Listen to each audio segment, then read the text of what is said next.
Chairman Jordan, Ranking Member Plaskett, and distinguished members of the Select Subcommittee, good morning. My name is Greg Lukianoff, and I'm the CEO of the Foundation for Individual Rights and Expression, also known as FIRE, where I've worked for 23 years.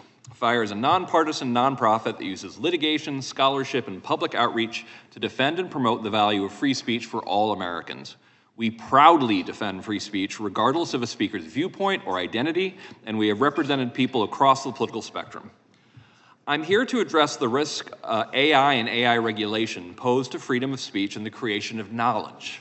We have good reason to be concerned.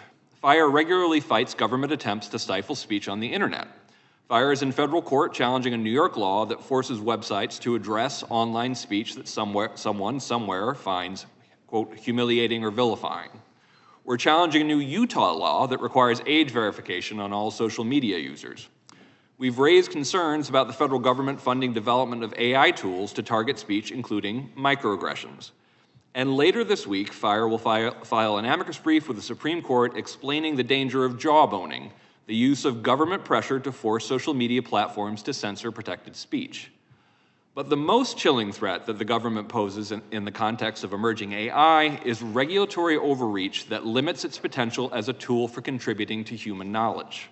A regulatory panic could result in a small number of Americans deciding for everybody else what speech, ideas, and even questions are permitted in the name of, quote, safety or alignment. I've dedicated my life to defending freedom of speech because it's an essential human right. However, free speech is more than that. It's nothing less than essential to our ability to understand the world. A giant step for human progress was the realization that despite what our senses tell us, knowledge is hard to attain. It's a never-ending, arduous, necessarily decentralized process of testing and retesting, of chipping away at falsity to edge a bit closer to truth. It's not just about the proverbial marketplace of ideas, it's about allowing information, independent of idea or argument, to flow freely so that we can hope to know the world as it really is. This means seeing value in expression even when it appears to be wrong-headed or even useless. This process has been aided by new technologies that have made communication easier, from the printing press to the telegraph and radio to phones and the internet. Each one has accelerated the development of new knowledge by making it easier to share information. But AI offers even greater liberating potential, empowered by First Amendment principles, including freedom to code, academic freedom, and freedom of inquiry. We are on the threshold of a revolution in the creation and discovery of knowledge. AI's potential is humbling, indeed frightening, but as the history of the printing press shows, attempts to put the genie back in the bottle will fail. Despite the profound disruption the printing press caused in Europe in the short term, the long-term contribution to art, science, and again, knowledge was without equal.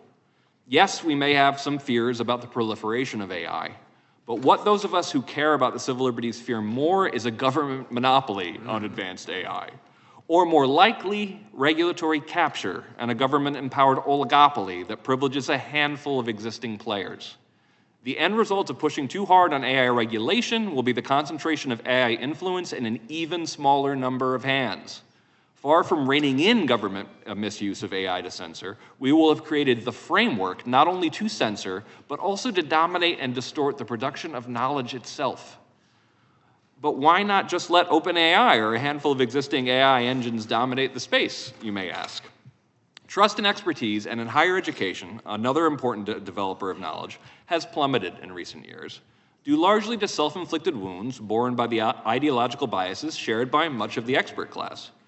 That same bias is often found baked into existing AI, and without competing AI models, we may create a massive body of purported official facts that we can't actually trust. We've seen on campus that attempts to regulate hate speech have led to absurd results, like punishing people for simply reading about controversial topics like racism. AI programs flag or refuse to answer questions about prohibited topics. And of course, the potential end result of America tying the hands of the greatest programmers in the world would be to lose our advantage to our most determined foreign adversaries. But with decentralized development and use of AI, we have a better chance of defeating our staunchest rivals, or even Skynet or Big Brother. And it's what gives us our best chance for understanding the world without being blinded by our current orthodoxies, superstitions, or darkest fears. Thank you for the invitation to testify, and I look forward to your questions.